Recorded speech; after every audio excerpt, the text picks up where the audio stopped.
नमस्कार दोस्तों, आज मैं आप लोगों के लिए लेके आई हूँ सावन सोमवार व्रत कथा। तो आप कथा को पूरा सुनिएगा। कथा सुनने से भी बहुत पुण्य मिलता है और चैनल पर नए हैं तो सब्सक्राइब कर लीजिएगा और इसी तरह की वीडियो पाने के लिए बेल प्रेस भी कर लीजिएगा। तो चलिए स्टार्ट करती हूँ। जय भोलेनाथ, जय गौरी माँ। एक साहूकार बहुत ही धनवान था। उनको धन आदि किसी प्रकार की कोई कमी नहीं थी, परंतु पुत्र न होने के कारण वह अत्यंत दुखी था। वह दिन रात इसी चिंता में रहता था और इसलिए वह पुत्र की कामना के लिए प्रति सोमवार को शिव जी का व्रत और पूजन किया करता था। सायंकाल वह शिव जी के मंदिर में जाकर दीपक जलाया करता था। इसके इस भक्ति भाव को देखकर एक समय श्री पार्वती जी ने शिव जी महाराज से कहा, हे महाराज, यह साहूकार आपका अत्यंत भक्त है और सदैव आपका व्रत और पूजन बड़ी श्रद्धा से करता है, अतः इसकी मनोकामना पूर्ण करनी चाहिए। शिव जी ने कहा, हे पार्वती, यह संसार कर्म क्षेत्र है। जैसे किसान खेत में जैसा बीज बोता है वैसा ही फल काटता है, उसी तरह इस संसार में जो जैसा कर्म करते हैं वैसा ही फल भोगते हैं। पार्वती जी ने अत्यंत आग्रह से कहा कि हे महाराज, जब यह आपका ऐसा भक्त है और यदि इसको किसी प्रकार का कष्ट है, दुख है, तो उसको अवश्य दूर करना चाहिए, क्योंकि आप तो सदैव अपने भक्तों पर दयालु हैं, उनके दुखों को दूर करते हैं। यदि आप ऐसा नहीं करेंगे तो मनुष्य क्यों आपकी सेवा व्रत पूजन करेंगे। पार्वती जी का ऐसा आग्रह देख शिव जी महाराज प्रसन्न हो कहने लगे, हे पार्वती, इसके कोई पुत्र नहीं है। इसी पुत्र के चिंता में अति दुखी रहता है। इसके भाग्य में पुत्र न होने पर भी मैं इसको पुत्र की प्राप्ति का वर देता हूँ, परंतु यह पुत्र केवल 12 वर्ष तक ही जीवित रहेगा। इसके पश्चात वह मृत्यु को प्राप्त होगा। इससे अधिक मैं अब कुछ नहीं इसके लिए कर सकता। यह सब बात साहूकार सुन रहा था। इससे उसको ना कुछ प्रसन्नता हुई और ना ही दुख हुआ। वह पूर्णवत वैसे ही शिवजी महाराज का सोमवार का व्रत और पूजन करता रहा। कुछ काल व्यतीत हो जाने के बाद साहूकार की स्त्री गर्भवती हुई और 10वें महीने उसने गर्भ से अति सुंदर पुत्र की प्राप्ति हुई। साहूकार के घर में बहुत खुशियां मनाई गई, परंतु साहूकार ने उसको केवल 12 वर्ष की आयु जान कोई अधिक प्रसन्नता प्रकट नहीं की और ना ही किसी को भेद बताया। जब वह 11 वर्ष का हो गया तो बालक की माता ने उसके पिता से उसके विवाह आदि के लिए कहा, परंतु साहूकार कहने लगे, मैं अभी इसका विवाह नहीं करूँगा, इसको काशी जी पढ़ने के लिए भेजूँगा। फिर उस साहूकार ने अपने साले अर्थात बालक के मामा को बुलाकर उसको बहुत सा धन देकर कहा, तुम इस बालक को काशी बढ़ने के लिए लेके जाओ और रास्ते में जिस जगह भी जाओ वहाँ यज्ञ करते, दान करते तथा ब्राह्मणों को भोजन कराते जाओ। इस प्रकार वह दोनों मामा और भांजे सब जगह यज्ञ करते और ब्राह्मणों को भोजन कराते जा रहे थे। रास्ते में उनको एक शहर मिला। उस शहर के राजा की कन्या का विवाह था और दूसरे राजा का लड़का जो विवाह के लिए बारात लेकर आया था वह एक आंख से काना था। लड़के के पिता को इस बात की बड़ी चिंता थी, कहीं वर को देख कन्या के माता पिता विवाह में किसी तरह की अड़चन पैदा न कर दे।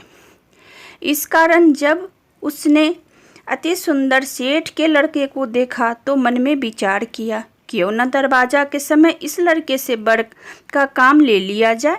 ऐसा विचार राजा ने उस लड़के और उसके मामा से भी कहा। वह राजी हो गए और साहूकार के लड़के को स्नान आदि करा, वर के कपड़े पहना तथा घोड़ी पर चढ़ा दरवाजे तक ले गए और बड़ी शांति से सब कार्य हो गया। अब वर के पिता ने सोचा, यदि विवाह कार्य भी इसी लड़के से करा दिया जाए तो क्या बुराई।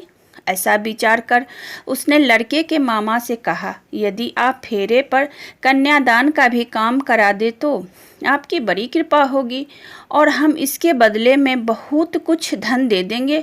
उन्होंने भी स्वीकार कर लिया और विवाह कार्य बहुत अच्छी तरह से संपन्न हो गया। परंतु जिस समय लड़का जाने लगा तो राजकुमारी की चुंदरी के पल्ले पर लिखा था, तेरा विवाह तो मेरे साथ हुआ है, परंतु जिस राजकुमार के साथ तुमको भेजेंगे वह एक आँख का काना है और मैं तो काशी जी पढ़ने जा रहा हूँ। उस राजकुमारी ने जब अपनी चुंदरी पर ऐसा लिखा हुआ पाया तो उसने राजकुमार के साथ जाने से इनकार कर दिया और कहा कि ये मेरा पति नहीं है, मेरा विवाह इसके साथ नहीं हुआ है, वह तो काशी जी पढ़ने गए हैं। राजकुमारी के माता पिता ने अपनी कन्या को विदा नहीं किया और बारात वापस चले गई। इधर सेठ का लड़का और उसका मामा काशी जी पहुंच गए। वहां जाकर उन्होंने यज्ञ करना और लड़के ने पढ़ना शुरू कर दिया। जब लड़के की आयु 12 साल की हो गई तब एक दिन उन्होंने यज्ञ रखा था कि उस लड़के ने अपने मामा से कहा, मामा जी आज मेरी तबीयत कुछ ठीक नहीं है। मामा ने कहा कि अंदर जाकर सो जाओ। लड़का अंदर जाकर सो गया और थोड़ी देर में ही उनके प्राण निकल गए। जब उनके मामा ने आकर देखा कि वह तो मुर्दा पड़ा है तो उसको बड़ा दुख हुआ और उसने सोचा कि मैं अभी रोना पिटना मचा दूंगा तो यज्ञ का कार्य अधूरा रह जाएगा। अतः उसने जल्दी से यज्ञ का कार्य समाप्त कर ब्राह्मणों को घर जाने के पश्चात रोना पीटना आरंभ किया। संयोग बस उसी समय शिव जी महाराज और पार्वती जी उधर से ही जा रहे थे।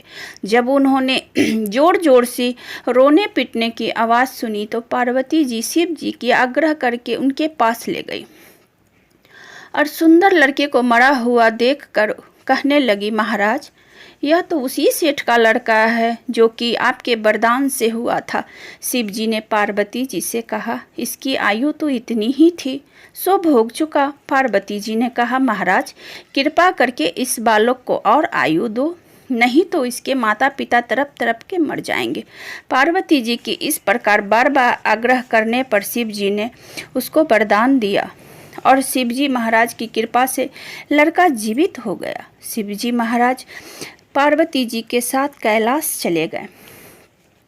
तब वह लड़का और उसके मामा उसी प्रकार यज्ञ करते हुए अपने घर की तरफ चल पड़े और रास्ते में उसी शहर में आए जहाँ पर उस लड़के का विवाह हुआ था।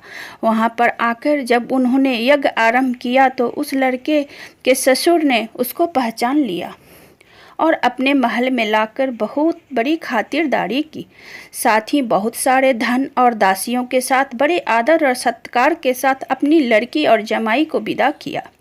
जब वह अपने शहर के निकट आए तो उसके मामा ने कहा कि पहले मैं तुम्हारे घर जाकर खबर कराता हूँ। उस समय उसके माता पिता अपने घर की छत पर बैठे हुए थे और उन्होंने यह प्रण कर रखा था कि यदि हमारा पुत्र सकुशल घर आया तो हंसी खुशी नीचे आ जाएंगे, नहीं तो छत से गिरकर अपने प्राण दे देंगे। इतने में उस लड़के के मामा ने आकर यह समाचार दिया कि आपका पुत्र आ गया है। परंतु उनको विश्वास न आया। उसके मामा ने शपथ पूर्वक कहा कि आपका पुत्र आपकी अपनी स्त्री और बहुत सारा धन लेकर आया है। तो सेठ ने बड़े आनंद के साथ उनका स्वागत किया और वह बड़ी प्रसन्नता से साथ रहने लगे। इसी प्रकार जो कोई भी सोमवार के व्रत को धारण करता है अथवा कथा को पढ़ता है या सुनता है, उसके दुख दूर होते हैं, उसकी समस्त मनोकामना पूर्ण होती है। इस लोक में नाना प्रकार के सुख भोग के अंत में सदाशिव के लोक की प्राप्ति होती है। जय भोलेनाथ, जय गौरी माता।